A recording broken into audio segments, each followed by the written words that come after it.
Good afternoon, everyone. Good afternoon. Thank you. My name is Rodnina Hart. I'm the Museum Division Director for the State Museum System. So I'm over all of the museums that are not in New Orleans. And we're really excited about opening a new civil rights museum this weekend. It's something that had been in the works for a very long time, and there are a lot of people to thank for its existence. And we're happy to see it manifest, but this is only the beginning. So I want to thank our partners here today for making this celebration of regional diversity and promoting the role that art plays in connecting people. We know that it's absolutely vital to each of our lives. It's something that is a defining factor. It's something that is so important that you took time out of your busy schedules to learn how to be that professional that we know you are. Before I move any further, I want to honor and affirm the first people to live on this land, their cultural history, their experiences, including the Chitimacha, Astruma, Homa, and Choctaw nations, among others whose memory may have been purposely obscured, erased by violence, displacement, migration, and settlement. We know that we are not the first to tread on this land, but we only walk in the footsteps of our ancestors. The Arts Council of Greater Baton Rouge, Louisiana Division of the Arts, and its partners continue to listen and learn to better understand the people within our community and the environment we inhabit. Now it is my honor to introduce this afternoon's panelists. The moderator is Mike Weary. He is an artist in residence here at the Carrie Siraj Community Arts Center and owner of Mike Weary Art Studio. Michelle Barnes is a producer and director of Rebirth Film Shield Productions. Couldn't get the word out. Dr. Umar Bey is an author, researcher, and educator. Chandra Delmore is an artist and a teacher. Malika Favorite is a visual artist, educator, and writer. Troy Robertson Lee is a film producer and executive director of Creatives for the Culture. Without further ado, let me pass the mic to Mike.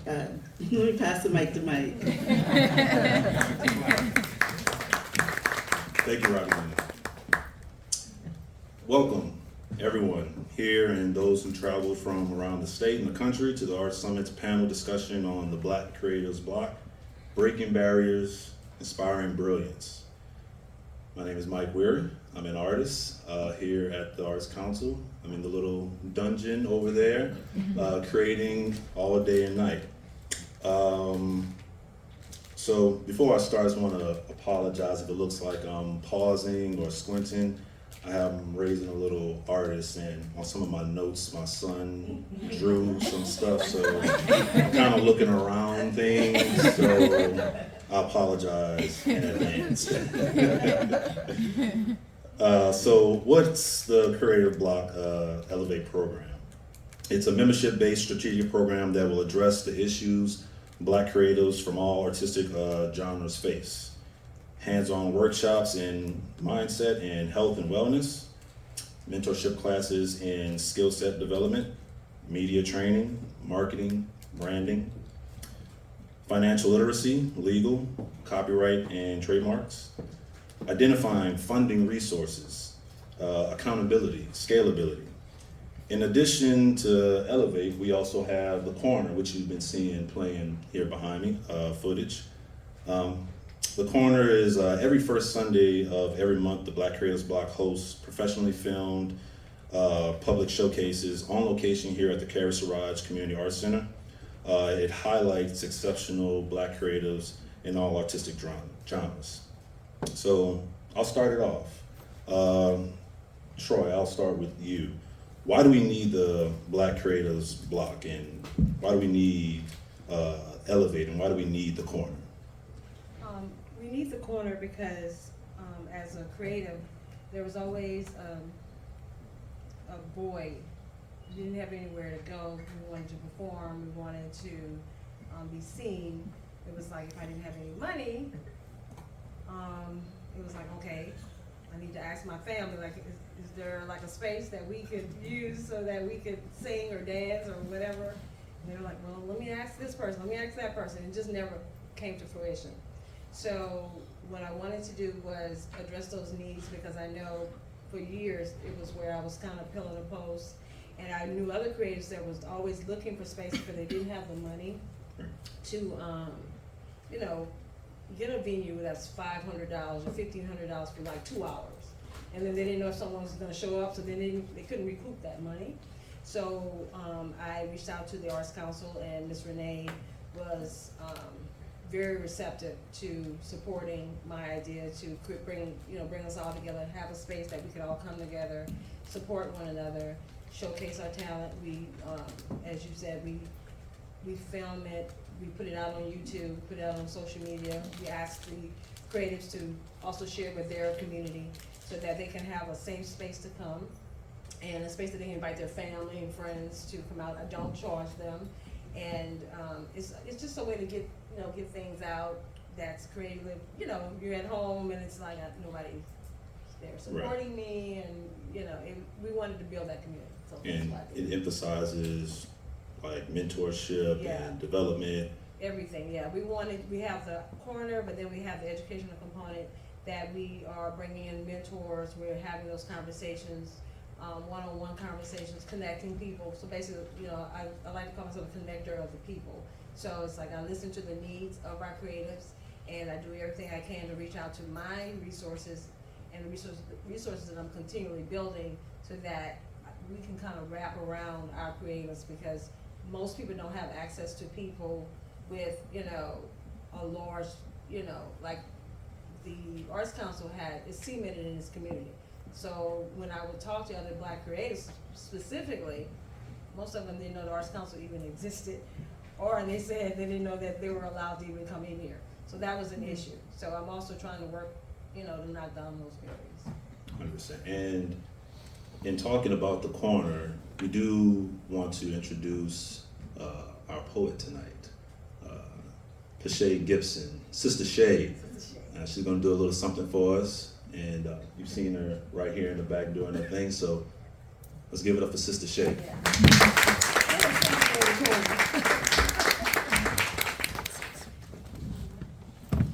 Do you need the mic? Because I know you could belt it out. You can do it. I'm a lawyer. You want the mic or no? No.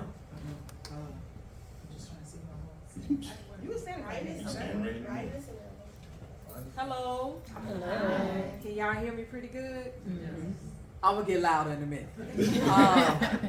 My name is Shay Gibson, aka Sister Shay, also known as Shea Butter, because I have a skin product as well.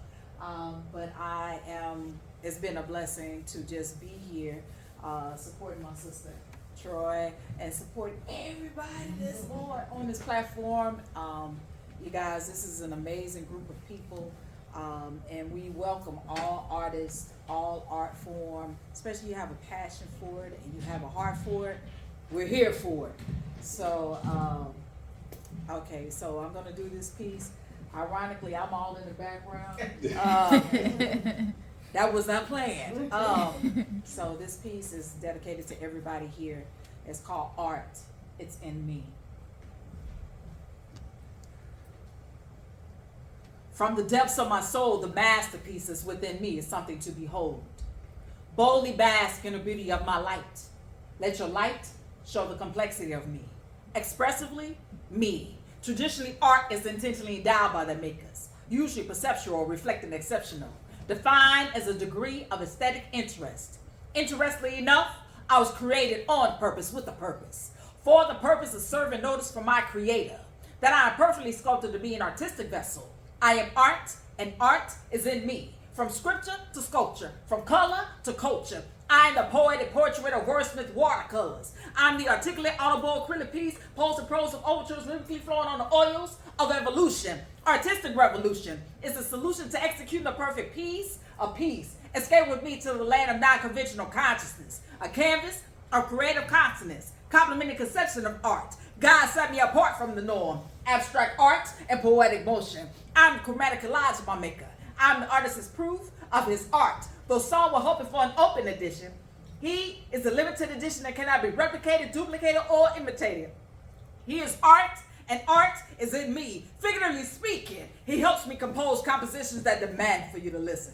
The polysymbolism of my poetry is the blueprint of where he desires me to be. Read from the transparent realism of my journal as it reveals the blood red hue ink of eternal creativity. Stand with me and embrace the artist in you. We are true beauties in the eye of our beholder. He is the shoulder that showers me with artistic abilities, with the capabilities to express freely. Extra stress design is not a part of my makeup. I'm a new age perspective praiser, lifting up the original potter. Father of intensity, he sees in me what he impregnated in me. Prophetic destiny, artistic tenacity, overcoming adversity, rich beyond measure. He birthed in me to push beyond my self-imposed limitations, push my gift, nurture my art. Beautiful I am, still standing I will. He is art, I am art, and art, yeah, it's in me.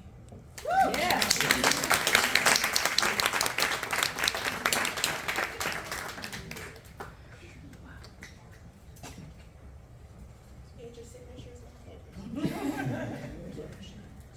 No, that's it. Cool. Okay, so we're gonna open up and feel free to hop in at any point with the panel here. But Dr. Bay, I wanna ask you a question specifically. How do we build a supportive creative community? How does that look?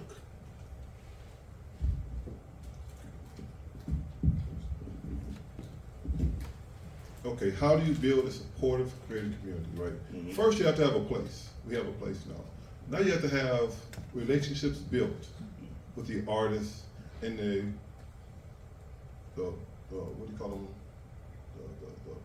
The fans. Okay. The people. Okay. So there are a lot of artists in Baton Rouge, all over the world. They're artists, okay, but they don't. But they are kind of isolated. I won't say introverted, but they artists have a relationship with their art, okay? They make a piece, I love my piece, I want to show people, but I don't want to let it go. Artists are oftentimes poor righteous teachers. They lack wealth. So artists need to be taught the business side of what they do. They shouldn't have to just always ask, I won't say beg, but are looking for someone to give them when their art has value. So artists need to be taught the practice of copywriting, trademarking, and marketing their art.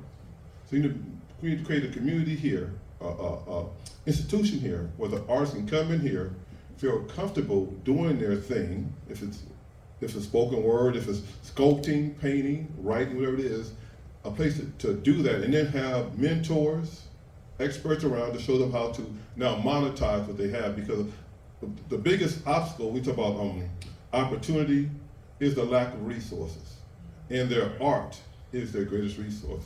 So we need to find a way to show them how to take their art and make it be an asset for themselves and for the community, so we can somehow bring this place to life again. We have Sister Troy. Sister Troy is awesome. Sister Troy is an organizer. She brings people together.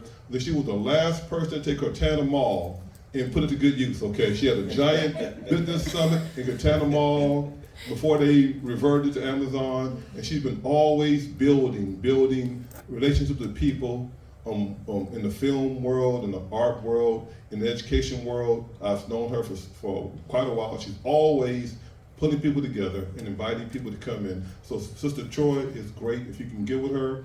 She has great ideas, and she has the motivation to act on her ideas. So if you have some ideas that you want to do, please connect with Sister Troy. Get with her, get with all of us, and help us to connect the artists with the partisans. Let's go, partisans? Okay, yes. So we need to build relationships, have an artist to open up and build relationships with people who can appreciate their art. Okay? Yeah. And that fosters inclusivity and obviously collaboration. and we've been collaborating between the different generations, right? Which is key, because a lot of things that we do is either the young folks, the old folk, me in the middle. I don't want to say I'm young or old, but you know what I mean. So we've been trying to bring people in from every walk of life, and I think it's very important. But I think one of the more important generations is the younger generation. So, and I'll point this towards you, Drea, my friend Drea. I call her Drea, so Chandrea. How do we empower the next generation? You're an educator, so how do we empower the children, the kids? Well, I think it's about creating that opportunity for them to express themselves, to be able to have that backing that they might not have in their family, because it's about finding that value. And sometimes, a lot of the times, young artists aren't able to see that because they compare themselves to other artists who have 20 plus years of experience. Because that's the thing about social media, which is a lot of the younger people are on, is they're seeing feeds of these well-established artists doing amazing things. And so they feel like, oh, it's not good enough, even though they are, where they're starting now is exactly where those artists that they're looking at has started also. So it's just about building that foundation that they can fall back on and be able to have that uplifting environment. Right. And that's where mentorship comes in too, correct?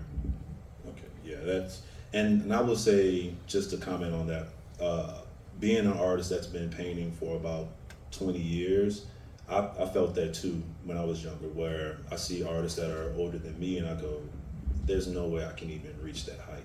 But I think it's important to put these younger artists next to older artists, and so they can see the similarities between them. You know, that's how I learned, going and talking to like Terrence Osborne and some of these older artists that are more well established, and seeing, okay, we have a lot of similarities here, and I can do this if I just try, maybe if I just had the resources or just be in proximity to some of these different people, right? And that's the amazing thing about a mentorship. Correct. Because you have this direct access to somebody who has experienced the same similar things to you. And you can see their sketches, their sketchbooks, where they started, because a lot of artists, even myself, keep my past stuff, keep my past work, and it looks exactly like some of my students, and I tell them all the time. So when they compare themselves to me now, instead of themselves, I can just pull out a sketch and be like, you see, this is it. Right, and then it's all just expression, right? Like, we're all just trying to express ourselves. Like I said, there's a lot of commonality between the generations. We all have different backgrounds, but we have a lot of similarities. And I'm gonna go to Malika here, someone I look up to as far as, you know, artistically. And I just want to know, how do we promote diversity in artistic expression? Or what's your take on that? Okay, first of all, I do want to repeat what you mentioned about the business of art. I think as a people, and I think many artists, we assume that art is something we do first of all and foremost because we love doing it, but in this century, in this day and age, we must learn to see what we do as a business as well as something we enjoy doing. And it's hard for a lot of people to get from point A to point B, where you're thinking, I like to make an art, you know, and I don't show my art. A lot of people have told me, you know, oh, I don't show my art, I just do it. And because the confidence, the lack of confidence is not there. And I think we need to get to the point where we develop a sense of confidence in what we do. And when you have the confidence, then you know that you can say, well, yes, this is my work, and yes, I'm selling it, and this is the price. You know, comparatively, you begin to look at what other artists are doing and what their work is selling for, and begin to develop a price range for yourself and your work. But first, build the confidence that I am an artist. You know, that I have one person from my community in Geismar, and he's been making art for, gosh, at least 30 some years.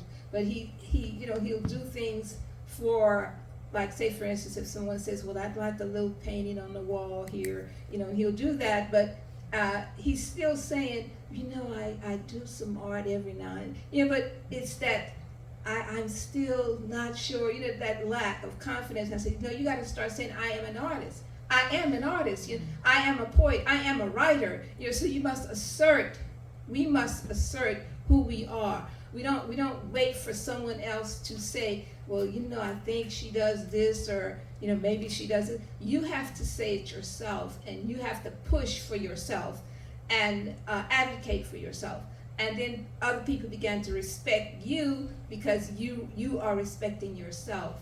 And I think that, I hope I'm answering your question. No, go for it. Okay, but my main concern with the art community, this is whether we black, white, whatever color we are, is that we try to keep the arts in that other space, in that space where it was 30 years ago, where artists are teachers. They teach art, and they show what they make sometimes when they have an art show. And artists are people who make art because they, it's like something they do for fun, and they have another job on the side, which is all good. I'm not putting any of that down. It's all important because we do need teachers, we do need people to do all the different things that we do to survive.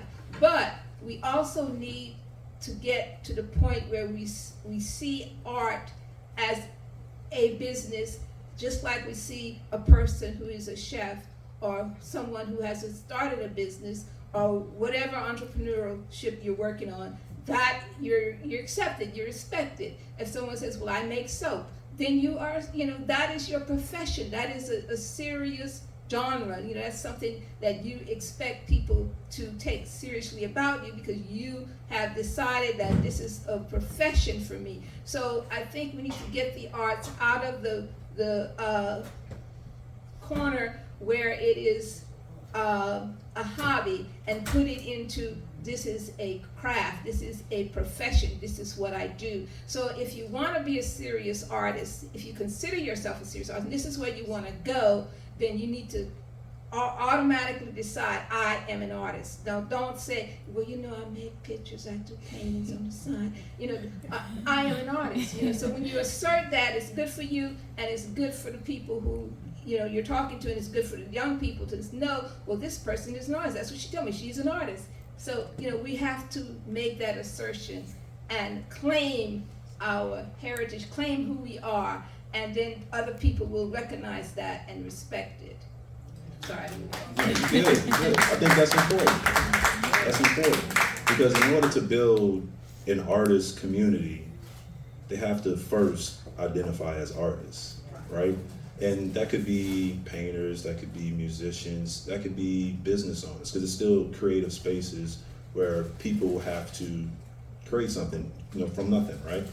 So I'm gonna direct this one to Michelle. I want to talk about the obstacles and challenges faced by Black creatives. What's your opinion on that? Great. My name is Michelle Barnes, and I am the director with Rebirth Film Production Company. But for 30 years, I've been educating and teaching students from pre-K to college because I'm a tutor, so I work with that wide range. One thing I want to say, let me ask you this. First of all, we're going to take a little test, if that's okay. And if you know that if you only have 2 questions and you miss one, that's all right. So you have. I didn't do good in school. So that's right. I do this with my little ones. Okay, the first question: how many of you consider yourself an artist? Raise your hand. Raise your hand, Ms. Troy. All right. Okay, so everybody who raised their hand passed the first question. All right. We're all artists in some aspect and form. All right. Whether you decorated a cake, you painted something on little Johnny's wall, if you did anything where there was some type of artistic ability, you are an artist. Okay, that may not be you technically right now, that may not be your title. The other question is, how many of us have been mentally challenged? Raise your hand. That should be everybody. Okay, everybody. So mostly everybody has an A. And I have a few F's, not that many, but that's okay. That's okay. The more questions, I tell my kids, the more baby, Miss Barnes, I only missed one, but you had 2 questions, daughter. That's right. But I want to say this. Let's erase everything we were taught, especially some of us that may be in our 40s and 50s and older. We have a tradition and a standard. When our kids are drawing, especially it may be the homework paper, we start rebuking them. We start whipping them. We put them in a corner. The teachers, they do it too. That's not a good thing. Maybe we need to start with, okay, why did you do this? And maybe it's not good to draw it right here, but don't hinder the blessing. Don't hinder the gift. Because we know we're taught and we're trained, or we should have been trained, that God has given us all gifts. Everybody has a gift. You may be trying to figure it out by your time you're 60 or 70, but there is a gift. And I do know that we limit art sometimes. You know, we had at the corner, a young man came to Troy, I believe, and he said, I don't know, I'm not really an artist, but a model, can you? And Troy said, we can use you. Yes, if you're a model, that's art, that's a part of art. Dancing, musicians, singing, spoken word, a writer, a novelist. All of this is a component of art. If you look around, oh my God, the birds, the fish. Have you ever seen I know you haven't, the birds with all these different colors and detail? Fish, I've seen fish that I didn't know exist. Well, we come from the Creator. Think about that word, Creator. We're little creatives. The grass is green, the sky is blue. So these are the things that we need to instill in our young ones. So I have some little ones. Now my son was homeschooled. So I didn't have to worry about him. Well, I hate to say it like that, but his gift wasn't hindered, let me say that. When he would draw and everything, we was little stick people and little stick figures, and he would say, Mama, I just like to draw. And then he went into Lego building, okay? And Minecraft, where he's drawing and putting things together. And a lot of parents were like, oh, he needs to be doing this and he needs to be doing that. Sometimes it's more than just pencil and paper.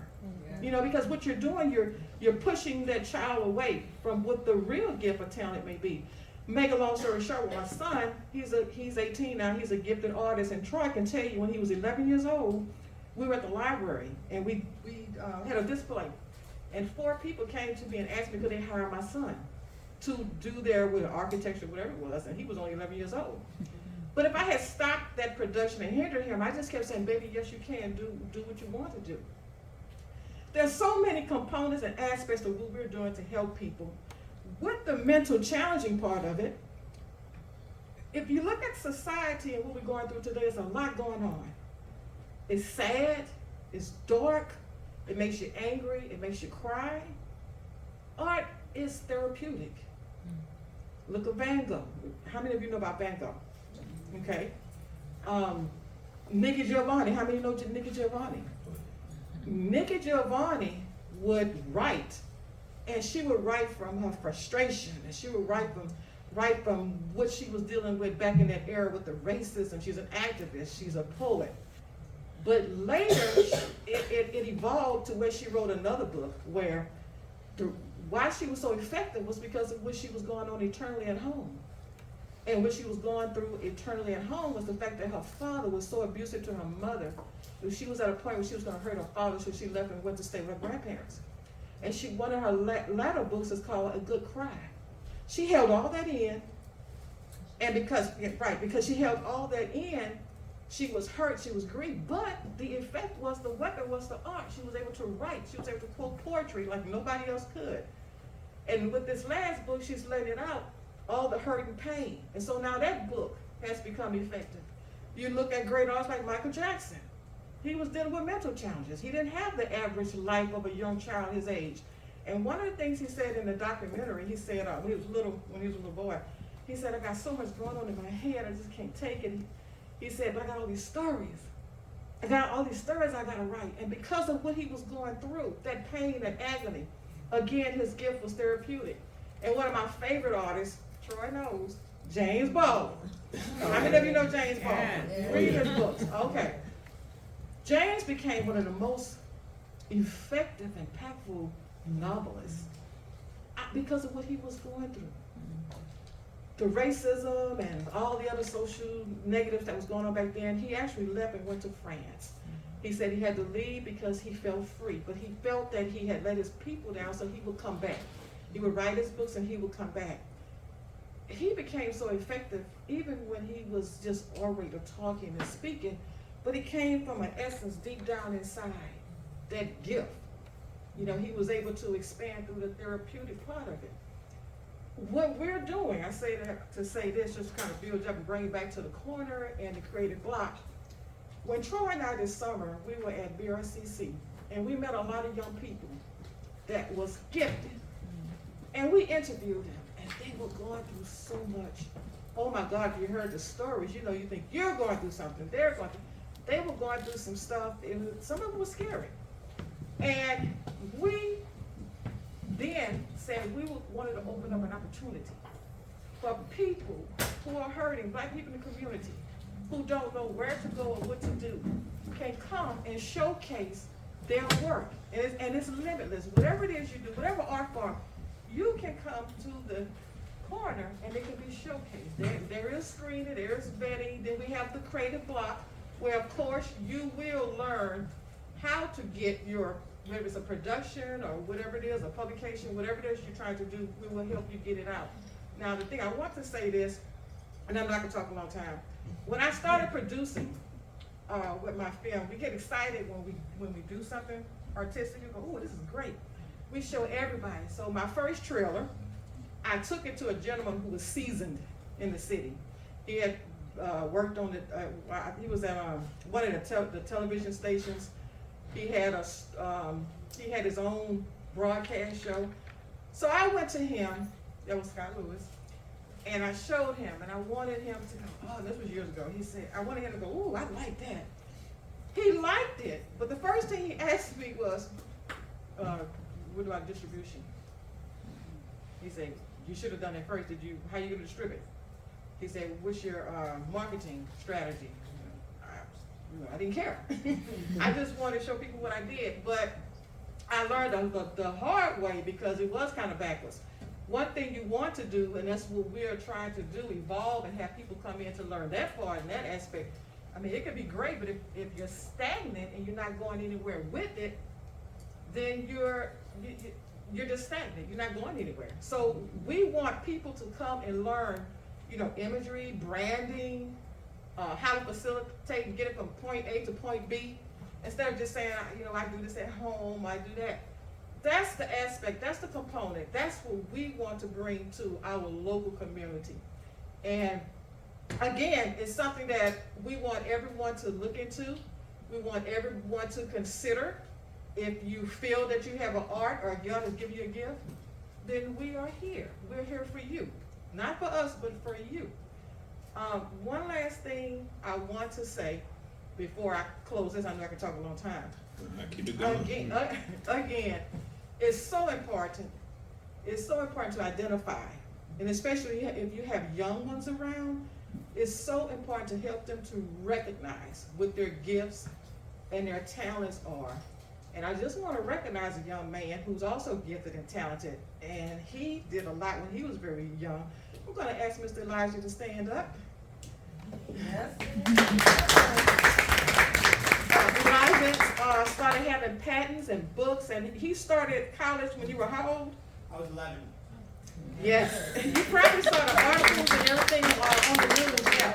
This is another young man, and it's so good to meet these type of meetings and things, because we met him when my son was, they had vendors and they were doing their little art thing going on at Cartana Mall, which was Cartana Mall, and that's where we met this young man. So just continue to encourage, even if it's not your child, or you know someone who's in art, encourage them, because there is another day. Thank you. And I just want to add, we do it every first Sunday here, and we need the support. We need people spreading the word. We need people to come out and spend an hour with us. It's just an hour to support the creatives. If you're further along in your career, they can use your advice. Pull somebody to the side, you know, schedule, you know, or some one-on-one with them. We're opening, our motto is, we're creativity meets community. So we're trying to meet people where they are. We're in a no judgment zone. So we're not there, when we get together, we don't bash one another, we don't talk each other about each other's ideas, you know, whether we understand it or not, wherever they are in their life, this is where we meet them. So we're asking for support, you know, and of course investments as well. So, you know, we are a nonprofit, so you can go to our nonprofit and donate. And if you know someone that you can connect us with, we are willing to, you know, do the work. We really need the support. So if you can just spread the word and just come out, if you're not doing anything on a Sunday, we're right in the little space, right in this little space. And, you know, we appreciate it. No, I was just gonna say real quick, so we're finding the solutions in the immediate, right? The corner, the Elevate program. What do you think this looks like long-term, and what are some of the obstacles? And this is for anybody that wants to chime in. What are some of the obstacles that may block us from doing anything in the long term? What are some long-term goals in general? Well, we know funding is always an issue. And That's mainly what I was getting at. yeah, funding is the most major thing, and access to resources. And even if we have the resources, knowing how to navigate through those resources. There's a paywall for a lot of creatives. They just don't have the money to pay for, you know, maybe certain mentors that have the experience. They can't spend thousands of dollars. So just, you know, they need that. As far as long-term goals, I would like to be able to, like you said, make sure we get more distribution, have more press, create concerts. We want to do major fundraisers for ourselves, where we can really raise our, like, we don't mind raising our own money. It would be easier. We'd love to get a couple of grants and some sponsorship, but we're willing to do the work because we have a plethora of talent. So, but we definitely need funding. That's most of the issue. I would like to encourage grant writing, because the Arts Council, the Division of the Arts, there is money there, and we should take advantage of it. And a lot of people I know, especially in my community, when you say grant writing, they go, oh, I don't know how to write a grant. It's a fear of making that effort. And I really want to encourage all of us to make the effort. If you are in need of funding, it won't hurt to try, and even if you get turned down, you try again. You keep going, and you keep saying, I'm here, and I need money. So, you know, in the past, when I was starting with my work, I mean, we would apply for grants. We got grants for like kids camps and things like that, but it was very difficult getting a grant as an individual artist. But I kept trying. So we need as a people to not be afraid of going out for what is out there available to anybody who wants to take the time to apply for it, or to just say, you know, the Arts Council has people on staff who will help you to navigate the grant writing process, what grants are available. We had a grant recently, and I don't know if it's still available, for helping artists to improve their studio. I was begging people, please apply for this grant. This is free money. You have a studio, you work somewhere, you know, do something, ask for it. And it wasn't that hard. And but people are reluctant to take that step because they're thinking, oh Lord, I got to do 10 pages, and I got to know what my income tax is and turn in all my business. No, it's being simplified. And so Renee will tell you, we are working to improve that process so that it is open to more people. Am I right? It's still available. Still available. Let me say this right now. If you have a studio and your studio has a problem, you have an issue with anything that that's preventing you from your creative work, even if your steps are broken. I got steps. You hear me? I mean, I got a step and I got step railings. That was a need for my studio. So the grant is there, the money is there. Do not sit and wait for someone to beg you to do it. If the money is there, you should be at the door first thing in the morning. I want to apply for a grant. So I think that's very important, because we are limiting ourselves so much because we've had this, I call it the poverty mentality. Oh, they don't take us seriously. I don't know. But that's no longer true. That's erase that, okay? Right, we are at the point where we need to claim what is available for us. We have just as much right as anyone else to claim things, ask for it, put your name out there, and seek, and you will find. 100%. And also being in proximity to someone like you helps, right? It's being in the corner itself, because outside of knowing about grants and not knowing how to apply for them, there's a lot of people that don't know that they do exist, or just anything. So being in proximity to others that can tell you, hey, apply for this grant, this is how you do it. And just taking a little bit of time, like I said, an hour to do so goes a long way. Any other? So just to follow what she's saying, we need to let people know. We don't know about the grant. People don't even know we have the corner down here. I myself love art, had no idea this existed. I come through downtown Baton Rouge, go to the courthouse, pay my taxes, do all kinds of stuff. I had no idea this place existed. All through this city, you have high school students who are artists, LSU, Southern University, BRCC, any high school you go to, any middle school you go to, there's at least one or two great artists, maybe a dancer, an artist, a painter. We need to let the children and the community know this place exists. So we want to get the resources going, they're already out there. Because once you get a student here, his parents gonna come, teacher gonna come, friends gonna come, grandma gonna come. So we need to get the word out to all these people in our community, not even in Baton Rouge. Go up into the Feliciana parishes, across the river. There are all kind of artists out there just waiting for an opportunity. So our real main first goal should be get the word out. Let's bring the people in. First Sunday, this place should be full of people.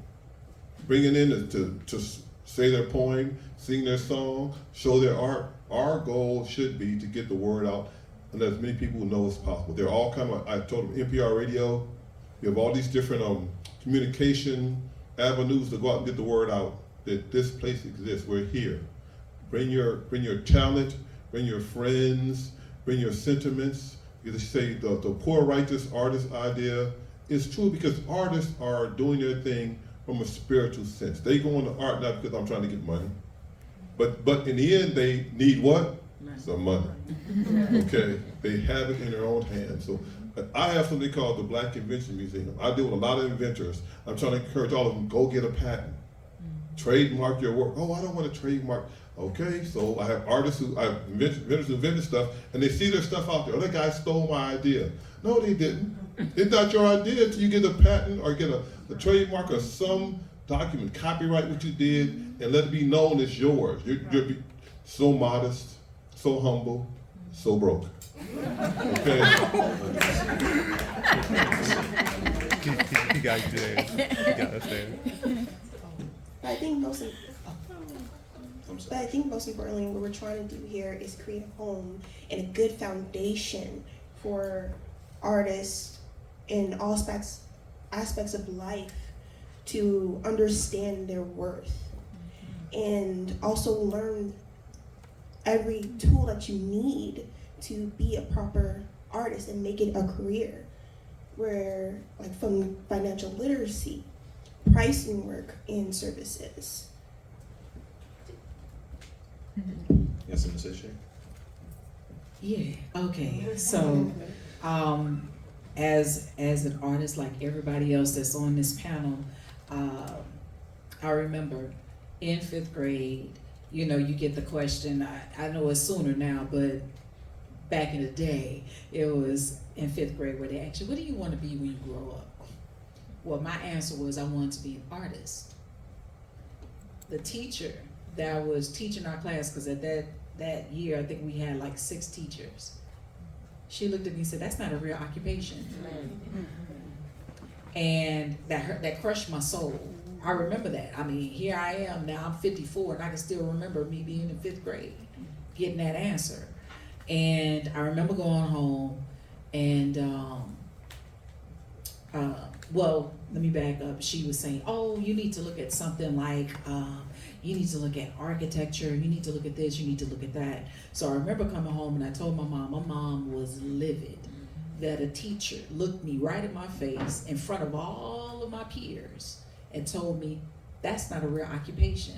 Now, my mom has been knowing that I love to draw, I love to create. I would sit in my room, listen to music and lyrics, and that was my thing growing up. And so she knew that it was something, you know, that I was drawn to. At age 10, 11, and 12 years old, I was very cognitive of lyrical content. I would listen to lyrics and I would feel certain songs and things like that. So, but one of the things that I've always used was my voice, but I never looked at it as something of value. I talk every day, right? So here I am, 7th and 8th grade. I'm making the announcements, talking about doing the Black National Anthem over the speaker and talking about what we're having for lunch, Salisbury steak and mashed potatoes and gravy, you know. So I'm making the announcements, you know, and I still not paying any attention to it. I know that I love to draw, you know. And then a couple of years later, I'm in high school now, and I'm about to make you laugh. I'm in my chemistry class, and we had to memorize the periodic table, and we had to stand in front of all our peers, and when the teacher says, "Okay, let's hear it," y'all, I promise y'all, because I learn on a rhythm. I can hear it. Like when I write my poetry, I can hear the rhythm of my poem. So when I finish writing it, I can read it to you with the same cadence. I don't practice my cadence. My cadence comes out because I can actually hear the rhythm.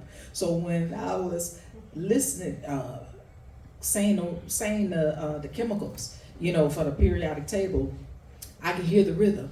Y'all got up there and said, y'all put your hands together. Carbon, hydrogen, I rapped the whole periodic table, y'all. I had everybody in the class like, you know, and my teacher was like, that was very unorthodox, but you got them all right. But I can hear it. Y'all know I'm gonna learn it again, right? And when I come up here, I'm just gonna spit it. But so, you know, but again, my voice, not really looking at that this is a thing for me. And then I end up on Carver High. Y'all can look that up on YouTube. George Washington Carver High, Boogie with the Book, a rap about reading. And here I am as a writer, got credits as a writer, and I'm rapping about reading, Boogie with the Book. And you can see my little picture up there that says Shay. Got my hair pulled back in a ponytail with some bangs. That's me. And again, still not paying attention. I went to college for architecture. And I actually have my floor plan and everything, 3,100 square feet. I could do that with my eyes closed. I'm versed in it, but that math be mathing, so I had to kind of, you know. So, but if I sit down with a T-square and a triangle, and I got all of my stuff sitting there, my templates and everything, I could make it happen. And it wasn't until I was 25 years old that I wrote my first poem. I was 25, y'all, and I wrote it in the back of an art book. And I would never read it because I remember reading it to a teacher.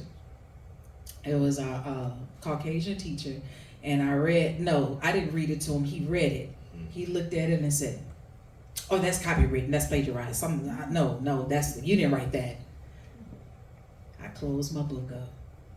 And again, you know, just still not really valuing the fact that I had a voice until I ran across a speech teacher that showed me how to do voice inflections and stage presence. And my very first thing that I memorized was Negro Mother by Langston Hughes. And I did a dramatic interpretation. I can still do that poem right now.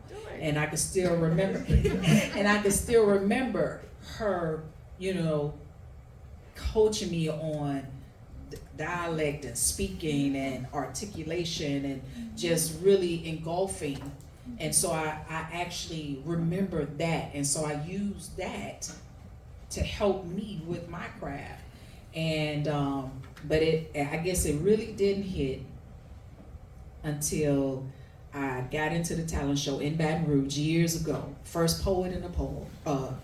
I didn't win, but I got a standing ovation. I got so much love. A guy that sung "Practice What You Preach," he won.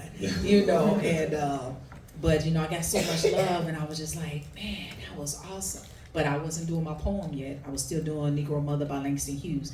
Then I got offered to open for my idol, April 11th, 1997. Lakeshore Arena in Lake Charles. I opened for Maya Angelou. My idol. Thank you. And I was still doing Negro Mother. But when everybody was giving her flowers and her accolades and awards and stuff like that, she was standing there, and there was so many people that had to say something. They wanted to say something.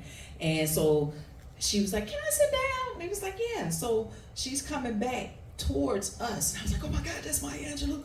So as she's walking back, a guy grabs her left arm, and I'm on her right side, and we're ushering her to a seat to sit down. And I couldn't help it. I said, "Dr. Maya Angelou, I love you so much. I love you so much." And she looked at me. She said, "Were you the one doing my brother Langston's poem?" I said, "Yes, ma'am." She said, "Oh, my brother Langston would be so proud." And man, when I tell you, I got the stamp from Dr. Maya Angelou, baby, let me tell you something. That stamp right there sealed the deal from me being the first poet to win the citywide talent show in Shreveport, Louisiana. I won 2 years later. I won Baton Rouge's citywide talent show. I won LSU's talent show. I opened up for Outkast. I opened up for Erykah Badu, CeCe Winans, Confunction, the Barcades, Ben Tankard, T.D. Jakes, Jamal Bryant, Queen Diambi of the Democratic Republic of Congo, per this lady right here, a real queen, King Queen from the Democratic Republic. That's how I met Troy, actually. And but I say all this to say to every creative that's in this room, and you know, we see children and we're around them, and whenever we see this creative light that's peeking through, teach them and guide them. Don't shut it down like this. Oh, that's just it's just a hobby. One of the worst. Let me tell you, you lose a friend immediately when you walk up to me. You still doing that little poetry stuff? Get out of here. You know, you lose a friend immediately. I've heard it way too many times. Oh, you can't get paid for that. But I've been blessed to be on the platform with some great people, and because I won the citywide talent show in Shreveport, when I went to collect my $500, that dude offered me a job to do radio. I didn't go to school for communication. I went to school for architecture. You know, so because of my voice, I was on a hip hop station, and I mean, but just the simplicity of my voice opened up the door for my creativity. And we all could be sitting on more than one gift. Yes, I still draw. Yes, I still love art. Yes, I still would throw paint on the canvas. I don't know what it's gonna look like, but I'll do it. It's all I got. That's my art in my apartment. I mean, but you know, nurture that. Hold on to that. I'm speaking from a perspective as an artist, as a kid, that same 10-year-old kid where a teacher looked me right in my eyes and told me that is not a real occupation. You can't get paid for that. That's a lie. That's a lie. You heard everybody up here talking about the resources that's out there, and we just need to go for it. Stop waiting and thinking, oh, you know, we're looking at this person on Instagram. We're looking at the level and this. Man, a friend of mine gave me the best compliment. He saw another current idol, which is Tabitha Brown. I absolutely love her. He saw her in the airport in Dallas. He called me at my job and told me about the exchange. He said, "Sister Tabitha Brown, I just want to tell you I love you so much. He said, but I had a Tabitha Brown before I knew that you were the Tabitha Brown, and her name is Pashay Gibson. And he said, from her style to her clothing to her funky ways and her hair and her gift, he said, and she reminds me so much of you. And her words to him to give back to me was, tell her to keep going, don't stop. It's waiting for her. Yep. And so I'm here to tell y'all the same thing that I got from Tabitha Brown. Keep going, don't stop. It's out there, go for it, go get it. It's yours, your name is on it, your art is within you, your passion is within you. Can't nobody take that away from you. You are the art piece walking into, you are the interpreter of your work. Let them see you and shine with it. That's right, that's right. And to that story, especially about Maya Angelou, I'll give a quote that my brother always tells me, which inspired me and kind of gave me perspective, is every spark in a young person just needs that validation from the right person. He didn't say person, he said MF, but he meant all you need is that one person that you look up to say, hey, that's good, you're doing a good job. And then it's going from there. So before we end, I do want to mention this lovely piece over here. This was created in the corner. I was going to talk about Rain, who just walked out, but during her corner performance, 10 artists all worked on this at the same time. We had no pre-planning. We just showed up and started getting to work. I do want to recognize those artists. We have Cece, Isaiah Williams, Sarah Evans, Kyra Reeves, Daquan Smith, Calandra, Alyssa Alexis, Taj Freeman, Summer Hayes, and Miss Fanny Brown. They all worked on this. So we are raffling this painting off for $10 per raffle. You can buy as many raffles as you like. Buy 50 raffles if you'd like. You can buy as many raffles as you like. $10 per raffle, so you can get this painting for as little as $10. And we'll be announcing tomorrow and pulling the winner of that raffle. And that's it. Thank you guys for having us. Oh, and one more thing. All the production that you're seeing here was all done by my man Trey here. Brilliant. Thank you guys. Have a good evening.